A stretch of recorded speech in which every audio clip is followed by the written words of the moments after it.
Hello friends, welcome to our channel NGH education centre. So friends, ಇವತ್ತಿನ ಒಂದು ವಿಡಿಯೋದಲ್ಲಿ last year question ಪೇಪರಲ್ಲಿ ಕೇಳಿರುವಂಥ ಒಂದು ಪ್ರಾಬ್ಲಮ್ ಸಾಲ್ವ್ ಮಾಡ್ತಾ ಹೋಗೋಣ. ಸೊ ಈ ಒಂದು ಕ್ವೆಶ್ಚನ್ ಫ್ಲೆಕ್ಸಿಬಲ್ ಬಜೆಟ್ಗೆ ಸಂಬಂಧಪಟ್ಟಿದ್ದು. So 12 marks problem. So September 2023ನಲ್ಲಿ ಲಾಸ್ಟ್ ಇಯರ್ ಕೇಳಿರುವಂಥ ಒಂದು ಪ್ರಾಬ್ಲಮ್ ಇದು, 12 ಮಾರ್ಕ್ಸ್ ಪ್ರಾಬ್ಲಮ್. ಓಕೆ, ಕ್ವೆಶ್ಚನ್ ನೋಡೋದಾದ್ರೆ, draw up a flexible budget for overhead expenses on the basis of the following data. So ಕೆಳಗಡೆಯಿಂದ ಕೊಟ್ಟಿರುವಂಥ ಡಾಟಾನ ಯೂಸ್ ಮಾಡಿಕೊಂಡು ಫ್ಲೆಕ್ಸಿಬಲ್ ಬಜೆಟ್ನ ಪ್ರಿಪೇರ್ ಮಾಡಬೇಕಂತೆ. Determine the overhead rates 70%, 80%, 90% plant capacity ಅಂತ ಹೇಳಿದ್ದಾರೆ. ಹಾಗಾದರೆ 80% ಪ್ಲಾಂಟ್ ಕೆಪಾಸಿಟಿನ ನಮಗೆ ಕೊಟ್ಟಿದ್ದಾರೆ ಇನ್ಫಾರ್ಮೇಷನ್. ಸೊ ಈ ಎಲ್ಲದೂ ಕೂಡ 80% ಕೆಪಾಸಿಟಿಗೆ ಸಂಬಂಧಪಟ್ಟಿದ್ದು. ಸೊ 80% ಅವರೇ ಕೊಟ್ಟಿದ್ದಾರೆ, ನಾವು 70% ಮತ್ತು 90%ನ ಕಂಡುಹಿಡ್ಕೊಳ್ತಾ ಹೋಗಬೇಕು. ಸೊ ಹಾಗಾದರೆ ಇಂಡೈರೆಕ್ಟ್ ಲೇಬರ್ ಕೊಟ್ಟಿದ್ದಾರೆ, ಸ್ಟೋರ್ ಇನ್ಕ್ಲೂಡಿಂಗ್ ಸ್ಪೇರ್ಸ್ ಕೊಟ್ಟಿದ್ದಾರೆ ವೇರಿಯಬಲ್ ಓವರ್ ಹೆಡ್ಗೆ ಸಂಬಂಧಪಟ್ಟಂತೆ. ಹಾಗೆ ಸೆಮಿ ವೇರಿಯಬಲ್ ಓವರ್ ಹೆಡ್ಸ್ ಅಲ್ಲಿ ಪವರ್ನ ವ್ಯಾಲ್ಯೂ 20,000 ಕೊಟ್ಟಿದ್ದಾರೆ. ಸೊ ಅದರಲ್ಲಿ 30% ಫಿಕ್ಸ್ಡ್ ಅಂತೆ. ಹಾಗಾದ್ರೆ ರಿಮೈನಿಂಗ್ 70% ವೇರಿಯಬಲ್ ಅಂತ ಅರ್ಥ ಮಾಡ್ಕೋಬೇಕು ನಾವು. ಅದಾದ್ಮೇಲೆ ರಿಪೇರ್ಸ್ ಅಂಡ್ ಮೇಂಟೆನೆನ್ಸ್ ಹೇಳಿದ್ದಾರೆ 60% ಫಿಕ್ಸ್ಡ್. ಹಾಗಾದ್ರೆ ಇನ್ನು ಮಿಕ್ಕಿರೋ 40% ವೇರಿಯಬಲ್ ಅಂತ ಅರ್ಥ. ಸೊ ಅದಾದ್ಮೇಲೆ ಫಿಕ್ಸ್ಡ್ ಓವರ್ ಹೆಡ್ಸ್ ಕೊಟ್ಟಿದ್ದಾರೆ, ಡಿಪ್ರಿಸಿಯೇಷನ್, ಇನ್ಶೂರೆನ್ಸ್ ಅಂಡ್ ಸ್ಯಾಲರೀಸ್. ಅದಾದ್ಮೇಲೆ ಟೋಟಲ್ ಓವರ್ ಹೆಡ್ಸ್ ಕೂಡ ಕೊಟ್ಟಿದ್ದಾರೆ 62,000. ಸೊ ಇದರ ಒಂದು ಗ್ರ್ಯಾಂಡ್ ಟೋಟಲ್ 62,000 ಆಗಿದೆ. ಸೊ ಅದಾದ್ಮೇಲೆ ಎಸ್ಟಿಮೇಟೆಡ್ ಲೇಬರ್ ಹವರ್ಸ್ 1,24,000 ಕೊಟ್ಟಿದ್ದಾರೆ. ಎಸ್ಟಿಮೇಟೆಡ್ ಲೇಬರ್ ಹವರ್ ಇದೇನು ಕೊಟ್ಟಿದ್ದಾರೆ 80% ಕೆಪಾಸಿಟಿಗೆ. ಸೊ ಅದನ್ನ 90%ಗೆ ಹಾಗೆ 70% ಎರಡಕ್ಕೂ ಕೂಡ ನಾವು ಕ್ಯಾಲ್ಕುಲೇಟ್ ಮಾಡ್ಕೋಬೇಕು. ಸೊ ಈ ಕೊಟ್ಟಿರುವಂಥ ಇನ್ಫಾರ್ಮೇಷನ್ ಯೂಸ್ ಮಾಡಿಕೊಂಡು 70% ಮತ್ತು 90%ಗೆ ಯಾವ ರೀತಿ ಕ್ಯಾಲ್ಕುಲೇಟ್ ಮಾಡೋದು ನೋಡ್ತಾ ಹೋಗೋಣ. ಸೊ ಫಾರ್ಮೆಟ್ ಬಂದು ಈ ರೀತಿಯಾಗಿದೆ. ಫ್ಲೆಕ್ಸಿಬಲ್ ಬಜೆಟ್ ಅಂತ ಹೆಡ್ಡಿಗೆ ಹಾಕೋಬೇಕು. Particulars 70%, 80% and 90% capacity. So 12 marks problem last year ಕ್ವಶನಲ್ಲಿ ಕೇಳಿರುವಂಥದ್ದು. ಸೊ ಸಾಲ್ವ್ ಮಾಡ್ತಾ ಹೋಗೋಣ ಹಾಗಾದರೆ. ಸೊ ಫಸ್ಟಿಗೆ ಇವ್ರು ಕೇಳಿರೋದು ವೇರಿಯಬಲ್ ಓವರ್ ಹೆಡ್, ಆದರೆ ಫಸ್ಟಿಗೆ ನಾವು ಫಿಕ್ಸ್ಡ್ ಓವರ್ ಹೆಡ್ನ ಹಾಕೊಳ್ತಾ ಹೋಗಬೇಕು. ಸೊ ಫಾರ್ಮೆಟ್ ಪ್ರಕಾರ ಹಾಕೊಂಡ್ರೆ ಒಳ್ಳೆಯದು ಮಾರ್ಕ್ಸ್ಗೆ. ಸೊ ಫಸ್ಟಿಗೆ ಹಾಕೊಳ್ಳೋದಾದರೆ ಫಿಕ್ಸ್ಡ್ ಓವರ್ ಹೆಡ್ ಇದೆ, ಫಿಕ್ಸ್ಡ್ ಓವರ್ ಹೆಡ್ ಹಾಕೋಣ. ಫಿಕ್ಸ್ಡ್ ಓವರ್ ಹೆಡ್ ಅಂತ ಹೆಡ್ಡಿಂಗ್ ಹಾಕೋಬೇಕು, ಫಿಕ್ಸ್ಡ್ ಓವರ್ ಹೆಡ್. ಸೊ ಫಸ್ಟಿಗೆ ಡಿಪ್ರಿಸಿಯೇಷನ್ ಕೊಟ್ಟಿದ್ದಾರೆ. ಡಿಪ್ರಿಸಿಯೇಷನ್ನ ವ್ಯಾಲ್ಯೂ ಬಂದ್ಬಿಟ್ಟು 11,000 ಇದೆ. ಓಕೆನಾ, ಡಿಪ್ರಿಸಿಯೇಷನ್ನ ವ್ಯಾಲ್ಯೂ 11,000. 80% ಕೆಪಾಸಿಟಿನಲ್ಲಿ 11,000 ಇದೆ. ಸೊ ಹಾಗಾದರೆ ಹಾಕೋಣ 80% ಕೆಪಾಸಿಟಿನಲ್ಲಿ 11,000 ರುಪೀಸ್ ಇದೆ. ಸೊ ಡಿಪ್ರಿಸಿಯೇಷನ್ಗೆ 11,000 ಹಾಕೊಂಡಿದ್ದೀವಿ. 70% ಮತ್ತು 90%ಗೆ ಕ್ಯಾಲ್ಕುಲೇಟ್ ಮಾಡ್ಕೋಬೇಕು. ಸೊ ಆದರೆ ಇಲ್ಲಿ ಕ್ಯಾಲ್ಕುಲೇಟ್ ಮಾಡ್ಕೊಳ್ಳೋ ಅವಶ್ಯಕತೆ ಇಲ್ಲ, ಯಾಕಂದರೆ ಸೊ ಇವ್ರು ಕೇಳಿರೋದು fixed overhead. So fixed overhead ಎಲ್ಲ ಕೆಪಾಸಿಟಿಗೂ ಕೂಡ ಸೇಮ್ ಇರೋದ್ರಿಂದ ಸೊ ಎಲ್ಲದಕ್ಕೂ ಕೂಡ 11,000 ಹಾಕೊಳ್ತಾ ಹೋಗಬೇಕು. 11,000. ಸೊ ಫಿಕ್ಸ್ಡ್ ಓವರ್ ಅಂಡರಲ್ಲಿ ಏನೇ ಬರಲಿ, ಸೊ ಎಲ್ಲ ಕೆಪಾಸಿಟಿಗೂ ಕೂಡ ಅದನ್ನ ಸೇಮ್ ಅಮೌಂಟ್ನ ನಾವು ಹಾಕೊಳ್ತಾ ಹೋಗಬೇಕು. ಸೊ ಅದಾದ್ಮೇಲೆ ಹೇಳಿದ್ದಾರೆ ಇನ್ಶೂರೆನ್ಸ್ ಅಂಡ್ ಸ್ಯಾಲರೀಸ್. ಹಾಕೊಳ್ತಾ ಹೋಗೋಣ. Insurance and salaries, insurance and salaries. So insurance amount ಬಂದ್ಬಿಟ್ಟು 3,000 ಇದೆ ಆ್ಯಂಡ್ 10,000 ಇದೆ. ಹಾಕೋಣ 80 ಕೆಪಾಸಿಟಿಲಿ 3,000 ಆ್ಯಂಡ್ ದೆನ್ 10,000 ರುಪೀಸ್. ಸೊ ಇವೆರಡಕ್ಕೂ ಕೂಡ ಸೇಮ್ ಇರುತ್ತೆ, ಯಾಕಂದರೆ ಇದು ಫಿಕ್ಸ್ಡ್ ಓವರ್ ಹೆಡ್ ಅಲ್ಲಿದೆ. So 3,000, 10,000 and then 10,000. ಸೊ ಇದು ಫಿಕ್ಸ್ಡ್ ಓವರ್ ಹೆಡ್ ಕಂಪ್ಲೀಟ್ ಆಯಿತು. ಓಕೆನಾ. ಸೊ ಇದಾದಮೇಲೆ ವೇರಿಯಬಲ್ ಓವರ್ ಹೆಡ್ನ ಹಾಕೊಳ್ತಾ ಹೋಗಬೇಕು. ಸೊ ಹಾಕೋಣ ವೇರಿಯಬಲ್ ಓವರ್ ಹೆಡ್ ಅಂತ. Variable overhead. So variable ಓವರ್ ಹೆಡ್ಗೆ ಬಂದರೆ ಫಸ್ಟಿಗೆ ಹೇಳಿದ್ದಾರೆ ಇಂಡೈರೆಕ್ಟ್ ಲೇಬರ್ ಅಂತ. ಸೊ ಹಾಕೋಣ ಇಂಡೈರೆಕ್ಟ್ ಲೇಬರ್. ಸೊ 80% ಕೆಪಾಸಿಟಿನಲ್ಲಿ ಅದರ ಒಂದು ಇನ್ಫಾರ್ಮೇಷನ್ ಬಂದು 12,000 ರುಪೀಸ್ ಇದೆ. ಸೊ ಹಾಕೋಣ 12,000. 80% ಕೆಪಾಸಿಟಿನಲ್ಲಿ 12,000 ರುಪೀಸ್. ಸೊ ಹಾಗಾದರೆ ವೇರಿಯಬಲ್ ಪ್ರತಿಯೊಂದು ಕೆಪಾಸಿಟಿಗೂ ವೇರಿ ಆಗ್ತಾ ಹೋಗುತ್ತೆ ಅಥವಾ ಡಿಫ್ರೆನ್ಸ್ ಆಗ್ತಾ ಹೋಗುತ್ತೆ ಅಮೌಂಟಲ್ಲಿ. ಹಾಗಾದರೆ 12,000 80% ಕೆಪಾಸಿಟಿಗಾದರೆ 70%ಗೆ ಎಷ್ಟು ಬರುತ್ತೆ? ಸೊ ಇದಕ್ಕೆ ವರ್ಕಿಂಗ್ ನೋಟ್ನ ಮಾಡ್ಕೊಳ್ತಾ ಹೋಗಬೇಕು. ಸೊ ವರ್ಕಿಂಗ್ ನೋಟ್ ಮಾಡೋದಾದರೆ ಇಂಡೈರೆಕ್ಟ್ ಲೇಬರ್. ಸೊ ಅಮೌಂಟ್ ಬಂದ್ಬಿಟ್ಟು ಎಷ್ಟಿದೆ? 12,000 ರುಪೀಸ್ ಇದೆ. ಹಾಕೋಣ 12,000 ರುಪೀಸ್ ಇಂಟು ನಮಗೆ ಯಾವ ಒಂದು ಕೆಪಾಸಿಟಿಗೆ ಇನ್ಫಾರ್ಮೇಷನ್ ಬೇಕಾಗಿದೆ, ಈಗ 70%ಗೆ ಬೇಕಾಗಿದೆ. ಸೊ ಹಾಗಾದರೆ 70%ನ ನ್ಯೂಮರೇಟರಿಗೆ ಹಾಕೋಬೇಕು. 70 ಡಿವೈಡೆಡ್ ಬೈ, ಸೊ ನಮ್ಗೆ ಕೊಟ್ಟಿರುವಂಥ ಅಮೌಂಟು 80%ಅಲ್ಲಿದೆ. ಸೊ ಅದನ್ನು 80ಗೆ ಕೆಳಗಡೆ ಹಾಕೋಬೇಕು ಡಿನಾಮಿನೇಟರ್ಗೆ.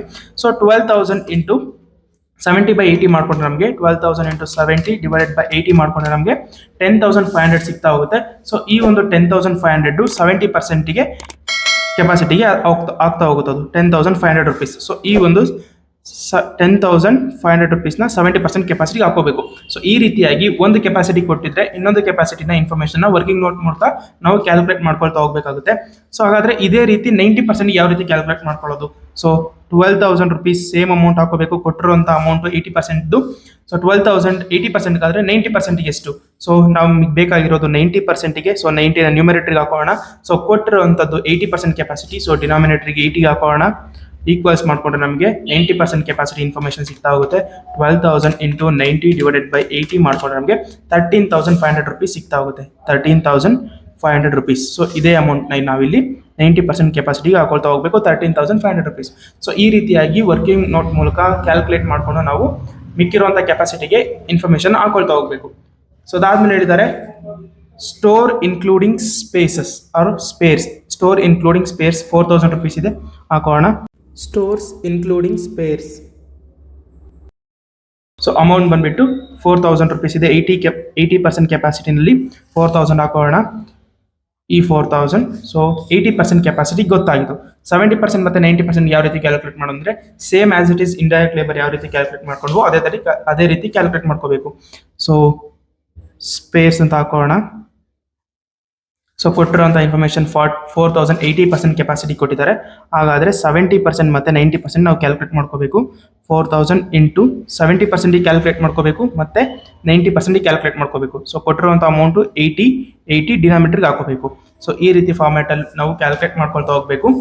4,000 ಇಂಟು 70 ಡಿವೈಡೆಡ್ ಬೈ 80 ಮಾಡಿಕೊಂಡ್ರೆ 3,500 ಬರುತ್ತೆ. ಸೊ ಇದು 70%ಗೆ ಹೋಗ್ತಾ ಹೋಗುತ್ತೆ. And then 4,000 into 90 divided by 80 ಮಾಡಿಕೊಂಡ್ರೆ ನಮಗೆ 4,500 ಬರುತ್ತೆ. ಇದು 90% ಕೆಪಾಸಿಟಿಗೆ ಹೋಗುತ್ತೆ.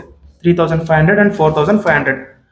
3,500 4,500 ಇಷ್ಟೇ ಸಿಂಪಲ್ ಕ್ಯಾಲ್ಕುಲೇಷನ್. ಸೊ ಅದಾದಮೇಲೆ ವೇರಿಯಬಲ್ ಓವರ್ ಹೆಡ್ ಕಂಪ್ಲೀಟ್ ಆಯಿತು. Next semi variable overhead ಅಂತ ಕೊಟ್ಟಿದ್ದಾರೆ. ಓಕೆನಾ, ಹಾಕೋಣ. Semi variable overhead. So semi variable over head ಅಲ್ಲಿ ಇನ್ಫಾರ್ಮೇಶನ್ ಹೇಳಿದರೆ ಪವರ್ 30% ಫಿಕ್ಸ್ಡ್ ಅಂತೆ. ಓಕೆನಾ, ಪವರ್ 30% ಫಿಕ್ಸ್ಡ್ ಆ್ಯಂಡ್ ದೆನ್ ಇನ್ನು ರಿಮೈನಿಂಗ್ 70% ಏನಿದೆ ಇದು ವೇರಿಯಬಲ್ ಆಗ್ತಾ ಹೋಗುತ್ತೆ. ವೇರಿಯಬಲ್. ಸೊ ಹಾಗಾದರೆ ಅಮೌಂಟ್ ಪವರ್ದು ಎಷ್ಟು ಕೊಟ್ಟಿದ್ದಾರೆ ಅಂದರೆ 20,000 ರುಪೀಸ್ ಕೊಟ್ಟಿದ್ದಾರೆ. ಓಕೆನಾ, ಈ 20,000ನ ನಾವು 30% ಮತ್ತು 70% ಆಗಿ ಡಿಫ್ರೆನ್ಸ್ ಮಾಡ್ತಾ ಹೋಗಬೇಕು. ಓಕೆನಾ, ಹಾಗಾದರೆ 20,000ಅಲ್ಲಿ 30%ನ ಮಾಡಿಕೊಂಡ್ರೆ ನಮಗೆ ಎಷ್ಟು ಅಮೌಂಟ್ ಬರುತ್ತೆ? 20,000 ಇಂಟು 30% ಮಾಡಿಕೊಂಡ್ರೆ 6,000 ರುಪೀಸ್ ಬರುತ್ತೆ. ಹಾಗಾದರೆ ಈ ಫಿಕ್ಸ್ಡ್ ಹತ್ರ 30% ಮಾಡ್ಕೊಂಡ್ರೆ ನಮಗೆ 6,000 ಅಮೌಂಟ್ 6,000 ಸಿಕ್ಕಿದೆ. ಇದು ಫಿಕ್ಸ್ಡ್ ಆಗಿರೋದ್ರಿಂದ ಮೂರು ಕೆಪಾಸಿಟಿಗೂ ಒಂದೇ ಆನ್ಸರೇ ಬರುತ್ತೆ. 6,000 6,000 ಆ್ಯಂಡ್ 6,000. ಓಕೆ, ಸೊ ಅದಾದಮೇಲೆ ವೇರಿಯಬಲ್ ಓವರ್ ಹೆಡ್ ಹೇಳಿದ್ದಾರೆ 70% ಇದೆಯಂತೆ. ಹಾಗಾದರೆ 20,000 ಮೇಲೆ 70% ಮಾಡಿಕೊಂಡ್ರೆ ನಮಗೆ 80% ಕೆಪಾಸಿಟಿಗೆ ಅಮೌಂಟ್ ಸಿಗುತ್ತೆ. 20,000 ಮೇಲೆ 20,000 ಇಂಟು 70% ಮಾಡಿಕೊಂಡ್ರೆ 14,000 ಸಿಕ್ತು. ಆ ಒಂದು 14,000 80% ಕೆಪಾಸಿಟಿಗೆ ಇನ್ಫಾರ್ಮೇಷನ್ ಆಗುತ್ತೆ. ಸೊ ಹಾಗಾದರೆ ಈ 14,000 ಕೇವಲ 80% ಕೆಪಾಸಿಟಿಗೆ ನಮಗೆ ಸಿಕ್ಕಿರುವಂಥದ್ದು. ಈ 14,000 70% ಮತ್ತು 90%ಗೆ ವೇರಿ ಆಗ್ತಾ ಹೋಗುತ್ತೆ. ಏಕೆಂದರೆ ಇದು ವೇರಿಯಬಲ್ ಓವರ್ ಹೆಡ್ ಆಗಿರೋದ್ರಿಂದ. ಸೆಮಿ ವೇರಿಯಬಲ್ ಅಲ್ಲಿ 70% ವೇರಿಯಬಲ್ ಆಗಿದೆ ಅಂತೆ 20,000 ರುಪೀಸ್ನಲ್ಲಿ. ಹಾಗಾದರೆ 14,000 ನಮಗೆ 80% ಸಿಕ್ತು. ಹಾಗಾದರೆ 70% ಮತ್ತು 90%ಗೆ ಯಾವ ರೀತಿ ಕ್ಯಾಲ್ಕುಲೇಟ್ ಮಾಡೋದು ಅಂದರೆ ಸೇಮ್ ಆಸ್ ಇಟ್ ಈಸ್ ನಾವು ಕ್ಯಾಲ್ಕುಲೇಟ್ ವರ್ಕಿಂಗ್ ನೋಟ್ ಯಾವ ರೀತಿ ಮಾಡ್ಕೊಂಡು ಅದೇ ಥರ ಮಾಡ್ಕೋಬೇಕು. ಸೊ ವೇರಿಯಬಲ್ ಪವರ್ ಕ್ಯಾಲ್ಕುಲೇಟ್ ಮಾಡ್ಕೋಬೇಕು ನಾವು. ಪವರ್ನ ಒಂದು 20,000 ರುಪೀಸ್ ಇದೆ. ಸೊ 20,000ಅಲ್ಲಿ 14,000 80% ಕೆಪಾಸಿಟಿಗೆ ಹೋಗಿದೆ. ಸೊ ಅದೇ ಒಂದು 14,000ನ ಬೇಸ್ ಆಗಿ ಇಟ್ಕೊಂಡು 14,000 ಇಂಟು ಸೊ ನಮಗೆ ಕ್ಯಾಲ್ಕುಲೇಟ್ ಮಾಡ್ಕೋಬೇಕಾಗಿರೋದು 70%ಗೆ 80% ನಮಗೆ ಇನ್ಫಾರ್ಮೇಷನ್ ಗೊತ್ತು. ಸೊ ಹಾಗಾಗಿ ಗೊತ್ತಿರೋಂಥ ಇನ್ಫಾರ್ಮೇಷನ್ನ ಡಿನಾಮಿನೇಟರ್ಗೆ ಹಾಕೋಬೇಕು 80%ನ. ಸೊ ಕ್ಯಾಲ್ಕುಲೇಟ್ ಮಾಡ್ಕೋಬೇಕಾಗಿರೋದು 70%ಗೆ. ಸೊ 70%ನ ಮೇಲ್ಗಡೆ ಹಾಕೋಬೇಕು. So same as it is 90% ಕೂಡ 90%ಗೆ ಕ್ಯಾಲ್ಕುಲೇಟ್ ಮಾಡಬೇಕು ಅಂದರೆ 90% ಮೇಲ್ಗಡೆ ಹಾಕೋಬೇಕು. ಸೊ ಕ್ಯಾಲ್ಕುಲೇಟ್ ಆಲ್ರೆಡಿ ಇನ್ಫಾರ್ಮೇಷನ್ ಇರೋವಂಥದ್ದನ್ನ ಡಿನಾಮಿನೇಟರ್ಗೆ ಹಾಕೋಬೇಕು.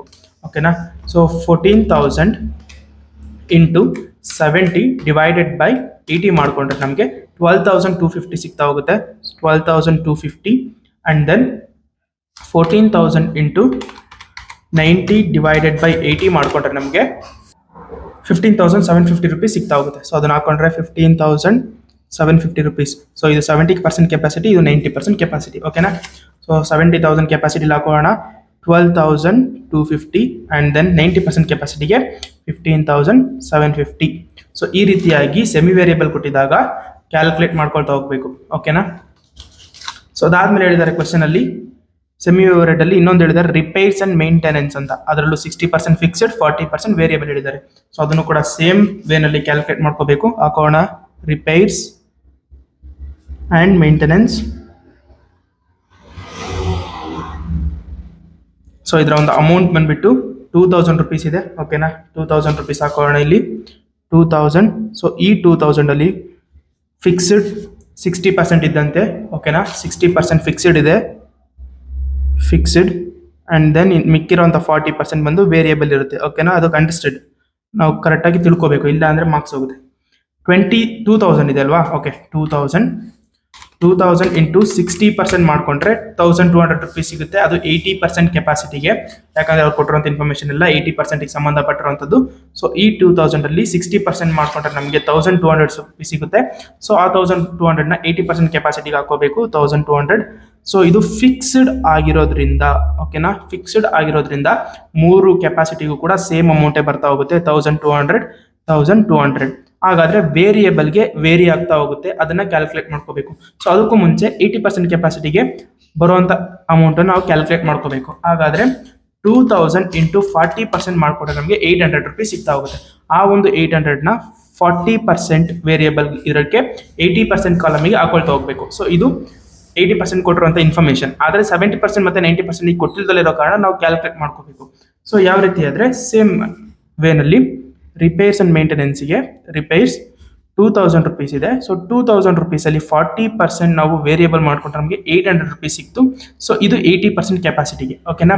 ಸೊ ಅದೇ 70% ಕೆಪಾಸಿಟಿ ಮತ್ತು 90% ಕೆಪಾಸಿಟಿ ಯಾವ ರೀತಿ ಕ್ಯಾಲ್ಕುಲೇಟ್ ಮಾಡೋದು ಅಂದರೆ ಸೇಮ್ ಇಲ್ಲಿ ಸಿಕ್ಕಿರುವಂಥ ಅಮೌಂಟ್ ಏನಿದೆ ಈ ಅಮೌಂಟ್ನ ತಗೋಬೇಕು, 800 ರುಪೀಸ್ ಇಂಟು 70ಗೆ ಕ್ಯಾಲ್ಕುಲೇಟ್ ಮಾಡಬೇಕು. ಸೊ ಅದನ್ನು ಮೇಲ್ಗಡೆ ಹಾಕೋಬೇಕು. ಸಿಕ್ಕಿರುವಂಥ ಅಮೌಂಟ್ 80%ಗೆ, ಸೊ 80ನ ಕೆಳಗಡೆ ಹಾಕೋಬೇಕು. ಸೇಮ್ ವೇ 800 ಇಂಟು 90% ನಾವು ಕ್ಯಾಲ್ಕುಲೇಟ್ ಮಾಡಬೇಕು. ಸೊ ಅದನ್ನು ಮೇಲೆ ಹಾಕೋಬೇಕು.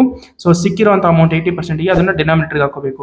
ಸೊ ಅದೇ ರೀತಿ ಕ್ಯಾಲ್ಕುಲೇಟ್ ಮಾಡಿಕೊಂಡ್ರೆ 800 ಇಂಟು 70 ಡಿವೈಡೆಡ್ ಬೈ 80 ಮಾಡಿಕೊಂಡ್ರೆ 700 ರುಪೀಸ್ ಸಿಗುತ್ತೆ. ಸೊ ಅದಾದಮೇಲೆ 800 ಇಂಟು 90 ಡಿವೈಡೆಡ್ ಬೈ 80 ಮಾಡಿಕೊಂಡ್ರೆ ನಮಗೆ 900 ರುಪೀಸ್ ಸಿಗುತ್ತೆ. ಓಕೆನಾ? 900, 700, 900, 70% ಮತ್ತು 90% ಹಾಕೊಳ್ತಾ ಹೋಗೋಣ. 700 ಆ್ಯಂಡ್ ದೆನ್ 900. ಸೊ ಅದಾದಮೇಲೆ ಎಕ್ಸ್ಟ್ರಾ ಬೇರೆ ಇನ್ಫಾರ್ಮೇಷನ್ ಕೊಟ್ಟಿದ್ದಾರೆ. ಟೋಟಲ್ ಓವರ್ ಹೆಡ್ 62,000 ಅಂತ. ಸೊ 80% ಒಂದು ಟೋಟಲ್ಲು 62,000 ರುಪೀಸ್ ಇದೆಯಂತೆ. ಹಾಗಾದರೆ ಒಂದ್ಸರಿ ಕ್ರಾಸ್ ಚೆಕ್ ಮಾಡ್ಕೊಳ್ಳೋಣ. ಫಸ್ಟಿಗೆ 11,000 ರುಪೀಸ್ ಇದೆ. 11,000 plus 3,000 plus 10,000 plus 12,000 plus 4,000 plus 6,000 plus 14,000 plus 1,200 plus 800, 62,000 ಸಿಗುತ್ತೆ. ಸೊ ಅವ್ರು ಕೊಟ್ಟಿರುವಂಥ ಇನ್ಫಾರ್ಮೇಷನ್ ಕೂಡ 62,000 ಇದೆ. ಸೊ ಹಾಕೋಣ total over head 62,000 rupees. So ಹಾಗೆ 70% ಕೆಪಾಸಿಟಿ ಮತ್ತು 90% ಕೆಪಾಸಿಟಿ ನಾವು ಟೋಟಲ್ ಮಾಡ್ಕೊಳ್ತಾ ಹೋಗಬೇಕು. ಸೊ ಟೋಟಲ್ ಮಾಡ್ಕೊಳ್ಳೋಣ. 11,000 plus 3,000 plus 10,000 plus 10,500 plus 3,500, 6,000, 12,250 plus 1,200 plus 700 rupees. So ನಮಗೆ 70% ಕೆಪಾಸಿಟಿಗೆ 58,150 ಅಮೌಂಟ್ ಸಿಗುತ್ತೆ. ಸೊ ಹಾಕೋಣ 58,150ನ. ಸೊ ಅದೇ ರೀತಿ 90% ಕೂಡ ಕ್ಯಾಲ್ಕುಲೇಟ್ ಮಾಡ್ಕೋಬೇಕು. ಸೊ 90% ಕ್ಯಾಲ್ಕುಲೇಟ್ ಮಾಡ್ಕೊಳ್ಳೋದಾದ್ರೆ 11,000 plus 3,000 plus 10,000 plus 13,500, 4,500, 6,000, 15,750 and 1,200, 900. So ನಮಗೆ 65,850 ಬರುತ್ತೆ. 65,850ನ ಹಾಕೋಣ ಇಲ್ಲಿ 65,850 ರುಪೀಸ್. ಸೊ ಇಷ್ಟು ಮಾಡಿದ್ರೆ ನಮಗೆ 12 ಮಾರ್ಕ್ಸ್ ಸಿಗ್ತಾ ಹೋಗುತ್ತೆ. ಸೊ ಇಷ್ಟೇ ಕ್ಯಾಲ್ಕುಲೇಷನ್ಸ್. ಓಕೆ. ಸೊ ಇದಾದ್ಮೇಲೆ ಇನ್ನೊಂದು ಹೇಳಿದ್ದಾರೆ ಎಸ್ಟಿಮೇಟೆಡ್ ಲೇಬರ್ ಅವರ್ಸ್ ಅಂತ. ಓಕೆನಾ? ಎಸ್ಟಿಮೇಟೆಡ್ ಲೇಬರ್ ಅವರ್ಸನ್ನು ನಾವು ಇದು 80% ಕೆಪಾಸಿಟಿ ಅವ್ರು ಕೊಟ್ಟಿರೋದು. ಓಕೆನಾ? ನಾವು 90% ಮತ್ತು 70%ಗೆ ಕ್ಯಾಲ್ಕುಲೇಟ್ ಮಾಡ್ಕೊಳ್ತಾ ಹೋಗಬೇಕು. ಸೊ 70% ಮತ್ತು 90%ಗೆ ಯಾವ ರೀತಿ ಕ್ಯಾಲ್ಕುಲೇಟ್ ಮಾಡೋದು ಅಂದರೆ, ಸೊ 1,24,000 ರುಪೀಸ್ ಕೊಟ್ಟಿದ್ದಾರೆ. 1,24,000. ಸೊ ನಮಗೆ 70%ಗೆ ಕ್ಯಾಲ್ಕುಲೇಟ್ ಮಾಡ್ಕೋಬೇಕು. 80%ಗೆ ಇನ್ಫಾರ್ಮೇಷನ್ ಕೊಟ್ಟಿರೋದು. ಅದೇ ರೀತಿ 1,24,000 rupees ಇಂಟು 90%ಗೆ ಕ್ಯಾಲ್ಕುಲೇಟ್ ಮಾಡ್ಕೋಬೇಕು. 80% ಇನ್ಫಾರ್ಮೇಷನ್ ಕೊಟ್ಟಿದ್ದಾರೆ. ಸೊ ಇದನ್ನ ಸಬ್ಸ್ಟಿಟ್ಯೂಟ್ ಅಥವಾ ಕ್ಯಾಲ್ಕುಲೇಟ್ ಮಾಡಿದ್ರೆ 1,24,000 ಇಂಟು 70 ಡಿವೈಡೆಡ್ ಬೈ 80 ಮಾಡಿದ್ರೆ ಸೊ 1,08,500 rupees ಸಿಗುತ್ತೆ. ಸೊ ಅದೇ ರೀತಿ 1,24,000 ಇಂಟು 90 ಡಿವೈಡೆಡ್ ಬೈ 80 ಮಾಡಿದ್ರೆ 1,39,500 ಬರುತ್ತೆ. ಸೊ ಇದನ್ನ ಕ್ಯಾಲ್ಕುಲೇಟ್ ಮಾಡಿ ಬಿಡೋದಷ್ಟೇ. ಇಷ್ಟು ಮಾಡಿದ್ರೆ ನಮಗೆ 12 ಮಾರ್ಕ್ಸ್ ಸಿಗ್ತಾ ಹೋಗುತ್ತೆ. ಓಕೆನಾ? ಸೊ ಇಷ್ಟು ಇವತ್ತಿನ ಒಂದು ವಿಡಿಯೋದಲ್ಲಿ ಸಾಲ್ವ್ ಮಾಡಿರೋಂಥ ಪ್ರಾಬ್ಲಮ್. ಸೊ ಇಷ್ಟ ಆದರೆ ಲೈಕ್ ಮಾಡಿ, ಶೇರ್ ಮಾಡಿ, ಸಬ್ಸ್ಕ್ರೈಬ್ ಮಾಡಿ, ಸಪೋರ್ಟ್ ಮಾಡಿ ಗೈಸ್. Thank you.